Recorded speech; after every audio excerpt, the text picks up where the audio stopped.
अस्सलाम वालेकुम सिंधी इन्फो सां गॾु आऊं आहियां अब्दुल क़यूम। अॼुकल्ह हर नौजवान ॾींहं में हिकु चकर फेसबुक ज़रूरु हलाईंदो आहे। फेसबुक जा कुझु अहिड़ा बि फीचर आहिनि जिन खे असां इस्तेमालु करे फेसबुक खे सुठे नमूने इस्तेमालु करे सघूं था ऐं घणो कुझु सिखी बि सघूं था। हिन वीडियो में तव्हांखे कुझु फेसबुक जी दिलचस्प मालूमात ॾींदासीं। चैनल खे सब्सक्राइब कंदा ऐं घंटी जे निशान खे ज़रूरु क्लिक कजो। दोस्तों, जॾहिं असां फेसबुक इस्तेमालु कयूं था टाइम जी ख़बर ई नथी पए त कीअं गुज़री वियो। हाणे फेसबुक तव्हांखे ॿुधाईंदो त तव्हां फेसबुक ते रोज़ानो घणा घंटा गुज़ारियो था। सभ खां पहिरियां फेसबुक खे ओपन कयो। हाणे मथे जेके 3 लाइनूं नज़र अचनि थियूं इन्हनि खे क्लिक कयो।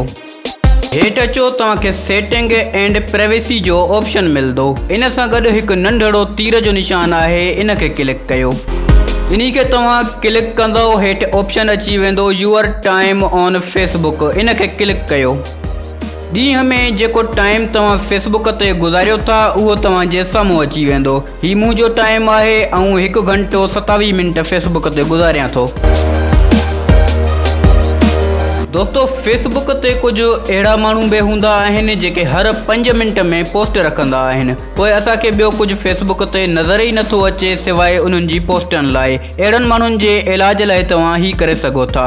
जॾहिं तव्हांखे उन्हनि जी पोस्ट नज़र अचे, पोस्ट सां गॾु 3 डॉट नज़र ईंदा आहिनि साइड में, उन्हनि खे क्लिक कयो। हाणे तव्हांखे ऑप्शन नज़र ईंदो स्नूज़ फॉर 30 डेज़, मतिलबु इन माण्हू खे 30 ॾींहंनि लाइ म्यूट कयो। इन खे क्लिक कयो। उन माण्हू जूं पोस्टां तव्हांजे 30 ॾींहंनि लाइ न ईंदियूं।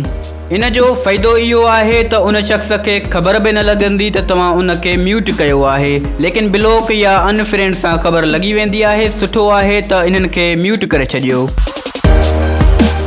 सावण जो महीनो आहे, इन लाइ मौसम जो हाल रखणु बि ज़रूरी आहे, ख़ासि करे ज़मींदारनि लाइ। फेसबुक तव्हांखे मौसम बि ॿुधाईंदो आहे। सभ खां पहिरियां हिन 3 लाइननि ते क्लिक कयो, तव्हांजे वेदर वारो ऑप्शन अची वेंदो। जेकॾहिं इते न मिले त पोइ हेठि अचो, सी मोर वारे ऑप्शन खे क्लिक कयो। हेठि तव्हांखे वेदर जो ऑप्शन मिली वेंदो।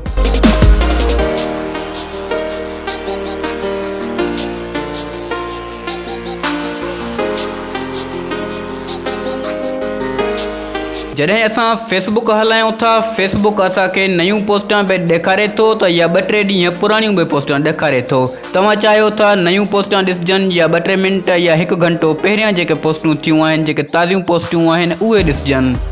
तव्हां 3 लाइन ते मथे क्लिक कयो। हिते तव्हांखे ऑप्शन नज़र ईंदो मोस्ट रीसेंट, इन खे क्लिक कंदो, तव्हांजे उहे पोस्टां अची वेंदियूं जेके 2-3 मिंट पहिरियां जूं हूंदियूं या जेके ताज़ियूं हूंदियूं।